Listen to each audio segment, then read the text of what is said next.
Welcome back. Now, Downing Street says the sovereignty of the Falkland Islands rests with the UK after it emerged that the Pentagon has been considering options to punish NATO allies for not supporting it with its war in Iran. A US official told Reuters that possible sanctions include pushing for Spain's suspension from NATO and reviewing Britain's ownership of the Falklands. Well, our world news correspondent Joe Inwood gave me the latest. I think it's fair to say that if this became official State Department official American policy, it would be really very severe indeed. We should say at the moment this is just a briefing document. This is, an unverified internal thing at the moment. But what this is another example of the Americans trying to sort of punish their traditional allies for what they see as their lack of involvement in the Iran war.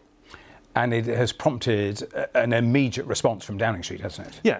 Downing Street has said the issue of the sovereignty of the Falkland Islands is just down to the United Kingdom and, of course, the people of the Falkland Islands. Now, just to remind people where they are, the Falkland Islands are an archipelago down in the kind of the southern Atlantic Ocean, or just kind of nearish the coast of Argentina. You can see them on a map there. Argentina calls them Islas las Malvinas, the Malvinas Islands, but they've had British kind of settlers initially, or however you would describe them, there for many hundreds of years.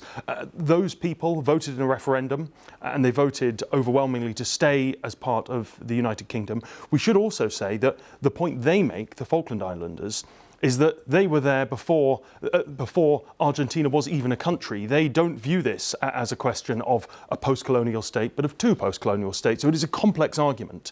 It's also worth pointing out that the Americans don't have an official role in this. Officially, they are neutral in any dispute between the British and the Argentinians. What they have done is given political and at one point military support to the UK over the years, and it's that could change. And of course, within everything that you've just said, of course, there was a war fought between Argentina and this country about the sovereignty of those islands. I mentioned Spain in the introduction, and this briefing document suggesting it's all punishment for the lack of support in the Middle East. I suppose it begs the question yet again of whether the US really is a reliable ally anymore. I think that is going to be a question that is being asked in many European capitals. We should say the Spanish government of Pedro Sanchez was probably the most outspoken in criticising the American war with Iran. And I think they refused flyover rights, they refused the use of bases, they were very, very critical of it.